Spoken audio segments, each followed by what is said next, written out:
Hai teman, selamat datang di channel Sekate New. Jangan lupa pada teman-teman untuk like, komen, dan subscribe supaya tidak ketinggalan update dari channel ini. Mimin ucapkan terima kasih. Selamat menyaksikan. Meski ragu, Tegar tetap merahasiakan keadaan adiknya yang terbaring lemah di rumah sakit. Itu juga karena Giva yang menyuruhnya. Tegar lagi jalan sama Salwa. Dad, ini lagi ada di room cafe. Udah dulu ya, Dad. Tegar terpaksa menikahi percakapan dengan Samir lantaran tidak ingin lebih banyak lagi berbohongnya. Makasih, Bang. Udah merahasiakan ini dari Dedi. Ucap Giva, merasa bersalah. Hubungan kakak beradik itu merenggang lantaran ada sesuatu yang mengganjal pikiran Giva terhadap abangnya. Yang Tegar tidak pernah tahu apa itu sampai saat ini. Kamu harus janji. Dek, ini terakhir kalinya abang lakukan itu buat kamu. Abang gak mau membohongi Dedi atau Mami lagi. Sahut Tegar. Giva hanya tersenyum getir. Setelah berbincang dengan adiknya, Tegar keluar untuk menemui dokter yang menangani Giva. Sebuah ruangan tertutup, mereka berbincang cukup serius. Tidak ada luka serius pada adik Anda. Hanya saja benturan di kepalanya sedikit membuat saya ragu. Dan saya akan melakukan pemeriksaan lebih dalam lagi. Semoga dugaan saya ini tidak benar.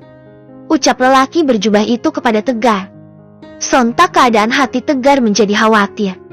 Apa sebelumnya Giva pernah mengalami kecelakaan atau cedera di kepalanya?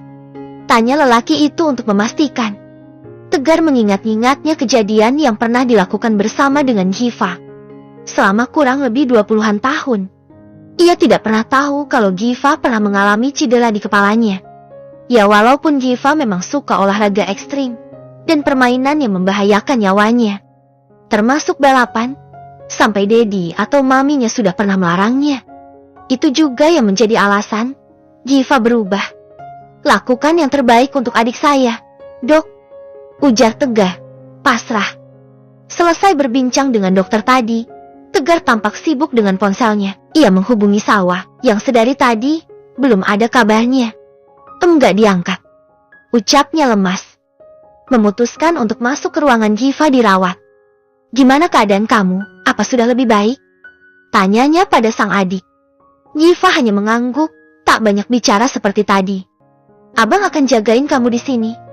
Ujar Tegar, menyeret kursi di sebelahnya. Lalu digunakan untuk tempat duduknya. Dekat sekali dengan Giva. Kamu ini bisa nggak sih? Nggak buat khawatir Dedi and Mami. Kalau kayak gini siapa yang repot coba? Kasihan mereka, mengkhawatirkan kamu. Giva hanya tersenyum kecil, menanggapi ucapan abangnya. Dokter bilang ke abang kamu belum boleh pulang. Katanya masih harus menunggu pemeriksaan lagi. Abah kalau mau pulang, pulang aja. Giva nggak apa-apa kok di sini sendiri. Percakapan mereka terhenti saat seorang gadis bernama Salwa tiba-tiba masuk ruangan itu. Suasana yang tadinya tegang sedikit pecah lantaran banyolan-banyolan kecil dari gadis itu. Kamu kenapa lagi sih? Balapan terus. Katanya mau merhatiin aku. Tapi kok kamu bohong sih? Sibuk sama dunia kamu. Salwa mendekatinya. Sedangkan Tegar memberikan tempat untuk mereka berdua. Pemuda berusia 21 tahun itu memilih keluar untuk mencari angin segar. Membiarkan keduanya berbincang. Ditatapnya wajah Giva lekat oleh Salwa. Diusapnya lembut kedua pipinya. Aku tuh sedih lihat kamu kayak gini. Kapan kamu jadi Giva yang dulu lagi? Mata gadis itu pun berkaca-kaca.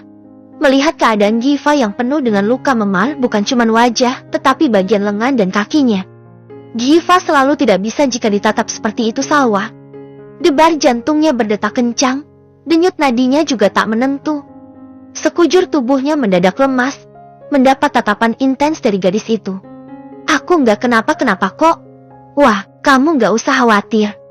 Sahutnya, tumbuh lagi semangat dalam dirinya. Merasakan perhatian dari gadis yang dicintainya. Ya udah kamu makan dulu ya. Biar aku yang suapi. Salwa mengambil nasi jatah rumah sakit yang ditaruh di meja. Kemudian mulai menyuapi makanan itu ke mulut Giva. Ayo makan. Biar cepat sembuh, Fe. Aku antara nggak ada yang gangguin lagi loh. Bibirnya Mayun untuk menggoda Giva. Bukannya ada Bang Tegar yang selalu ada buat kamu. Jawab Giva cepat. Sengaja ia katakan itu di hadapan Salwa. Selama ini, Giva merasa semua orang lebih menyayangi abangnya ketimbang dirinya. Salwa tertawa lepas mendengar penuturan pemuda itu. Kata siapa sih? Bang Tegar selalu sibuk sama kerjaannya. Aku kan jadi kesepian kalau nggak ada kamu. Giva bisa tertawa lepas mendengar kalimat yang keluar dari bibir Salwa. Semua kejadian yang baru saja dilakonkan keduanya terekam jelas di benak Tegar. Benar dugaan aku. Giva mencintai Salwa. Gumamnya beranjak pergi. Mungkin itu lebih baik ketimbang hatinya sakit melihat kedekatan mereka. Mobil yang ia kendarai melesat di jalanan malam itu. Suasana hatinya sedang kacau lantaran melihat adegan mesra yang dilakukan oleh adik dan juga sahabatnya. Di tengah perjalanan, Tegar nyaris menabrak pengendara roda 2 yang baru saja melintas. Argegogi. Pekik keduanya bersamaan, panik. Bahkan Tegar sampai menutupi matanya, tak berani melihat keadaan. Ya Tuhan, gumamnya. Perlahan membuka matanya. Mobilnya berhenti seketika.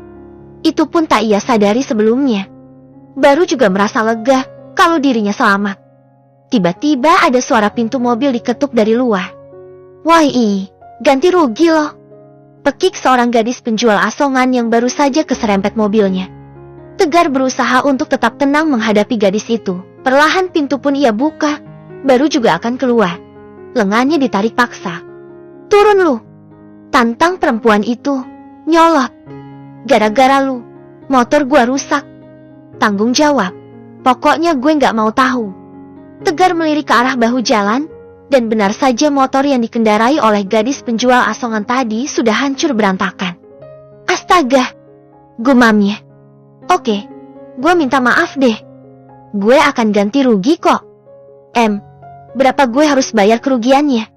Tanyanya, menatap gadis itu. 5 juta. Sebut si perempuan itu asal. Ya, walaupun biaya kerusakan sepeda motornya tidak sampai segitu. Tentu saja bukan masalah besar untuk Tegar uang segitu. Hanya saja, dia tidak pernah membawa uang cash sebanyak itu di dompetnya.